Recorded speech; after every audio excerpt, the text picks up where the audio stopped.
नमस्कार, फक्त योजना या यूट्यूब चॅनलवर मी ओमकार तुम्हा सर्वांचं स्वागत करतो। तर संपूर्ण महाराष्ट्रातील जे बांधकाम कामगार आहेत, नोंदणीतले बांधकाम कामगार आहेत, तर यांच्यासाठी आनंदाची बातमी। तर यांच्यासाठी एक नवीन योजना सुरू होणार आहे। तर सर्व बांधकाम कामगार आहेत तर यांना 12,000 रुपयांपर्यंत वार्षिक पेन्शन तुम्हाला मिळणार आहे। तर अशा प्रकारे महत्त्वाचा निर्णय या अर्थसंकल्पामध्ये झालेला आहे। तर याच्यामध्ये काही टप्पे करण्यात आले आहेत। साधारणतः 18 ते 60 वर्ष वयोगटामध्ये जोपर्यंत कामगार आहे तोपर्यंत त्याला विविध योजनांचा लाभ दिला जातो आणि 60 वर्षानंतर या योजना बंद होतात। तर यासाठी कामगारांना पेन्शन योजना चालू करण्यासंदर्भातला निर्णय घेण्यात आलेला आहे। यामध्ये सगळ्यात महत्त्वाची बाब म्हणजे ही पेन्शन आहे 3 वेगवेगळ्या टप्प्यांमध्ये मिळणार आहे। ज्यांनी 50% म्हणजे 10 वर्षापेक्षा जास्त बांधकाम कामगार नोंदणीमध्ये काम केलेलं आहे तर अशा बांधकाम कामगारांना 50% पेन्शन म्हणजे 6,000 रुपये इतकी पेन्शन दिली जाणार आहे। आणि त्यामध्ये 75% म्हणजे 15 वर्षापेक्षा अधिक ज्यांनी काम केलेलं आहे,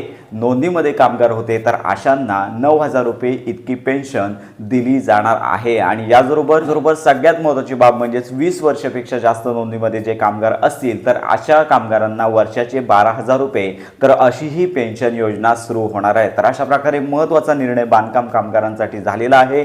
त्यामुळे ही बातमी सगळ्या कामगारांसाठी ही आनंदाची बातमी ठरणार आहे। त्यामुळे संपूर्ण महाराष्ट्रातील जे नोंदणीत बांधकाम कामगार आहेत तर यांच्यापर्यंत ही आनंदाची बातमी नक्की पोहोचवा। लवकरच ही 12,000 रुपये वार्षिक पेन्शन योजना सुरू होणार आहे। या संदर्भातला GR आणि तशी नियमावली प्रसिद्ध होईल। सध्या तरी हा निर्णय झालेला आहे आणि हा महाराष्ट्राच्या अधिकृत वेबसाईटवरती महासंवाद या पोर्टलवरती प्रसिद्ध करण्यात आलेला आहे। तर तुम्ही देखील ही माहिती पाहू शकता। तर अशा प्रकारे ही महत्त्वाची माहिती इतरांपर्यंत नक्की शेअर करा। योजनांसंदर्भात खात्रीशीर अपडेट करता आपल्या फक्त योजना या यूट्यूब चॅनलच्या कनेक्टमध्ये राहा।